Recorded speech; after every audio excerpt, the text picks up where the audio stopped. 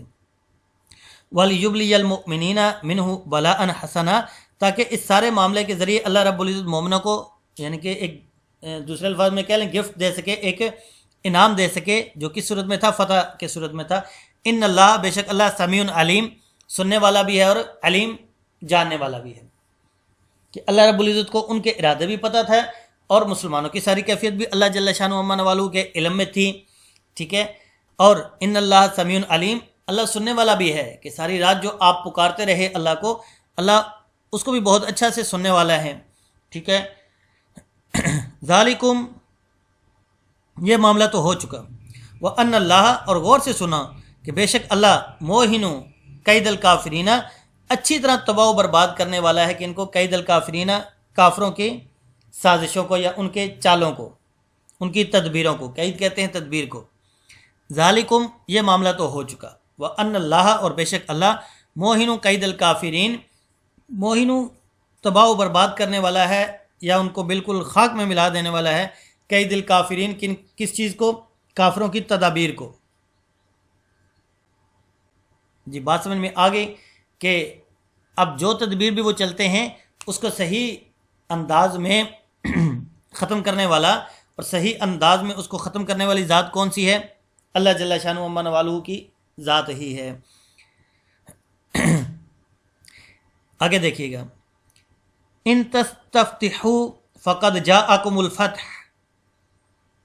اب یہاں سے اللہ رب العزت ایک معاملے کی طرف اشارہ کر رہے ہیں جو کفار کا تھا. کفار کا کیا معاملہ تھا کہ جب وہ مکہ سے نکل رہے تھے تو حدیث میں آتا ہے کہ بیت اللہ کے غلاف کو پکڑ پکڑ کے وہ اللہ سے دعائیں کر رہے تھے کہ اے پروردگار آج جو زیادہ معزز ہوں، جو حق پر ہوں، ٹھیک ہے، جو تیرے نزدیک زیادہ پیارے ہوں، آج تو ان کو فتح عطا فرما. دوسرے الفاظ میں انہوں نے ٹھیک ہے اس جنگ کو حق اور باطل کی وضاحت کے لیے بھی طے کر لیا تھا کہ گویا کہ آج جو جیتیں گے، کیونکہ اللہ سے رو رو کے دعائیں جو مانگ رہے ہیں، اللہ کو تو مانتے تھے، ٹھیک ہے، وہ الگ بات ہے کہ ساتھ بتوں کو بھی مانتے تھے، بتوں کو بھی پوجا کرتے تھے، ٹھیک ہے، اللہ کو بھی مانتے تھے کہ اصل اللہ ہی ہے. آگے یہ اللہ نے اپنے وزراء رکھے ہوئے ہیں. کچھ عقیدہ ان کا ایسا تھا. ٹھیک ہے. آج بھی مسلمانوں کا بھی کچھ عقیدہ ایسا ہی ہے. ٹھیک ہے. اللہ ماشاء اللہ کہ جہاں پہ اللہ رب العزت کا کرم ہے کہ اللہ کو بھی مانتے ہیں اور ساتھ اور بھی چھوٹے چھوٹے بت اپنے دلوں کے اندر بنا کے رکھے ہوئے ہیں. تو اب جو انہوں نے وہ کیا، ٹھیک ہے، اور یہاں تک آتا ہے کہ ان کے جو سرداران تھے وہ میدان بدر میں بھی خاص دعائیں کرتے رہے، اے پروردگار آج تو جو حق پر ہیں اور جو تیرے نزدیک زیادہ پسندیدہ اور زیادہ معزز ہیں ان کو فتح عطا فرما. تو ان کے ذہن میں یہ تھا کہ ہم حق پر ہیں کہ ہم اپنے آباء و اجداد کے دین پر چلے آ رہے ہیں. ایک سب سے بڑا مسئلہ یہ ہوتا ہے کہ اپنے آباء و اجداد کی رسم رواج کو، دین کو چھوڑنا. ٹھیک ہے. میرے ساتھ کلیگ ہیں، والدہ کا انتقال ہوا گزشتہ سال. اس سال مجھے اگلے دن کہتے ہیں، حالانکہ خود قرضے کے اندر ڈوبے ہوئے ہیں، اپنے سارے حالات ہم سے یعنی کہ نہیں چھپے ہوئے، کلیگ کے ہمارے ساتھ کے ہیں، ساتھی ہیں، ہم اچھی طرح جانتے ہیں. مجھے اگلے دن بتا رہے ہیں کہ میں نے اپنی اس مہینے کی پینشن نہیں نکلوائی، 22,000 اگلے مہینے کی بھی نہیں نکلواؤں گا، فروری کی بھی، اور مارچ کی پینشن لے کے یہ 22 اور 22 44 اور 22 66,000 روپیز ان کو میں جا کے اپنے گاؤں میں، ٹھیک ہے، خیرات کروں گا.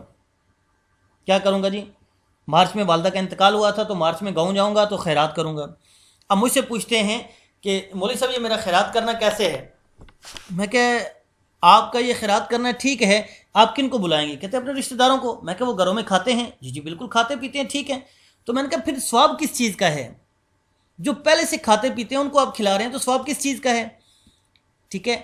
ہاں یہ ہے کہ آپ اسی گاؤں میں جائیں اور انہی جو آپ کے 66,000 ہیں ان سے آپ 6,000 اگر ہر ایک گھر کو کریں گے تو 10-11 گھر ایسے ہوں گے کہ جن کے گھر میں آپ راشن اٹھائیں، اور ایسے گھر تلاش کریں کہ جن کے گھروں میں بہت غربت ہے، حالات بہت ٹائٹ جا رہے ہیں، ان کے گھروں میں آپ خفیہ طریقے سے رات کو جا کے دستک دیں، گھر کے اندر وہ شاپر یا خیر توڑا تو نہیں ہو سکتا 6-7 ہزار میں، ٹھیک ہے، شاپر ہی ہوگا، 1-2 شاپر ہوں گے چھوٹے چھوٹے، تو وہ ان کے گھر کے باہر رکھیں اور رکھ کے آپ دستک دے کے آ جائیں، وہ خود ہی آ کے اٹھا لیں گے، کسی کو نہیں پتہ ہوگا کہ یہ کس نے معاملہ کیا ہے۔ لیکن اب وہ بار بار بضد اس بات پہ تھے کہ نہیں میں نے خیرات ہی کرنی ہے، میں نے کھلانا ہی ہے۔ وجہ کیا ہے؟ خیرات نہیں کریں گے، کھلائیں گے نہیں، تو ایک وہ جو رسم سی ہے، اب لوگ کہیں گے دیکھو یار یہ کیسے عجیب لوگ ہیں، ماں مر گئی اب ان کو کوئی پرواہ نہیں ہے۔ تو میں نے ان سے پھر آخر میں، جیسے میں بھی انسان ہوں، تھوڑا سا تنگ آ کے میں نے کہا سر جی، یا آپ اپنے آپ کو دین کے تابع کر لیں یا دین کو اپنے تابع کر لیں، ٹھیک ہے، یا تو اس بات کو مان لیں کہ میں خود دین کے تابع ہوں گا، جو دین کا شریعت کا مسئلہ ہے میں اس کے تابع ہوں گا، یا پھر اس بات کو کہہ دیں کہ بھائی نہیں میں اوپر ہوں، دین کو میں نے اپنے تابع کرنا ہے۔ تو انتہائی معذرت کے ساتھ آج عمومی طور پہ ہمارا مزاج ایسا ہی ہے کہ ہم دین کو اپنے تابع کرنے کی کوشش کرتے ہیں، ٹھیک ہے، علماء کے پاس جاتے ہیں، لوگ ہمارے پاس طلاقیں دے کے مسائل کو لے آتے ہیں، مولوی صاحب ایسا معاملہ ہوا، اچھا بھائی ٹھیک ہے، ایسے معاملے میں طلاق ہوگی، نہیں مولوی صاحب تھوڑی سی بات کو بدلیں گے، نہیں تھوڑا سا ایسے ہوا تھا، اچھا ہاں اس صورت میں بھی طلاق ہوگی، اچھا نہیں وہ تھوڑا سا ایسے ہوا تھا، ہاں بھائی طلاق ہو گئی۔ پھر آخر میں ہم کہہ دیتے ہیں کہ بھائی آپ صرف یہ سننا چاہتے ہیں کہ ایک دفعہ مولوی صاحب یہ کہہ دیں کہ نہیں طلاق نہیں ہوئی، پھر بھلے کچھ بھی ہو انہوں نے مولوی صاحب کو بھی نہیں دیکھنا اور ڈول بجاتے ہوئے بھاگیں گے اور واپس جا کے معاملہ کر لیں گے۔ تو طلاق بڑی سخت چیز ہے، ٹھیک ہے، یہ ایک ایسی واحد چیز ہے جو مذاق میں بھی ہو جاتی ہے، مذاق میں بھی اگر کسی نے کہا کہ میں آپ کو طلاق دیتا ہوں تو وہ مذاق میں بھی واقع ہو جاتی ہے، ٹھیک ہے، تو ایسے الفاظ سے بہت بچنا چاہیے، ٹھیک ہے، بالخصوص یہاں پہ تو خیر مرد حضرات شاید ہوں گے یا بہت کم ہوں گے، کوئی ایک آدھی ہوگا کوئی سن رہا ہوگا، تو ایسے الفاظ یا ایسی چیزوں سے بچنا چاہیے۔ سمجھ آ گئی؟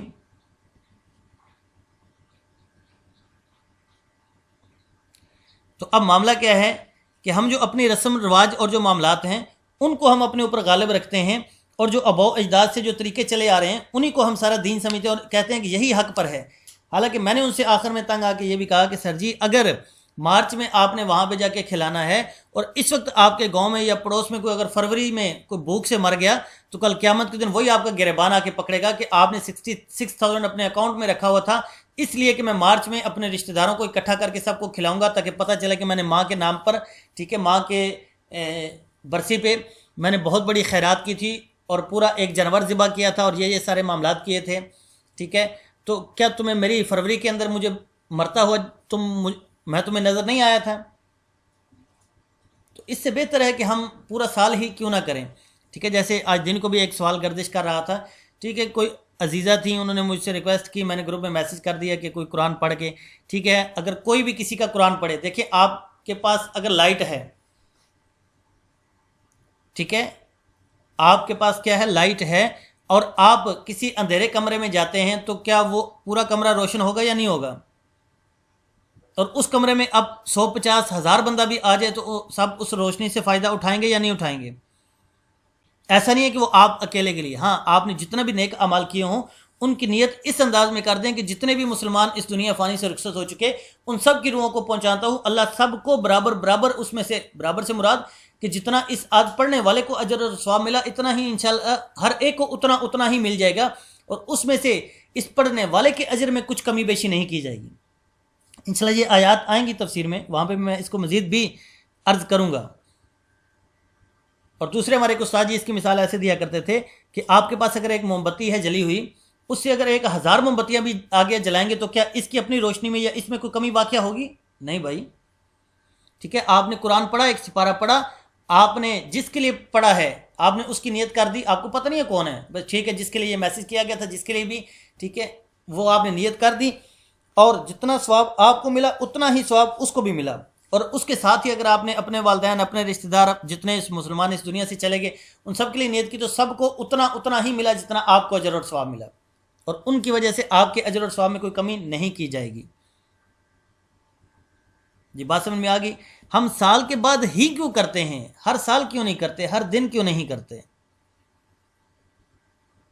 یہ جو سال کے بعد ہم، اور دوسری بات کہ ہم جو کسی سے پڑھواتے ہیں، ٹھیک ہے، میں خود اس کا قائل نہیں ہوں، میں کسی سے پورا قرآن پڑھواؤں اس کا وہ اجر اور ثواب نہیں ملے گا جتنا میں خود ایک دفعہ سورہ اخلاص یا سورہ فاتحہ پڑھ کے اپنے والدین کو ایصال ثواب کروں گا، کیونکہ میں جس درد اور کیفیت سے کروں گا کوئی اور نہیں کرے گا۔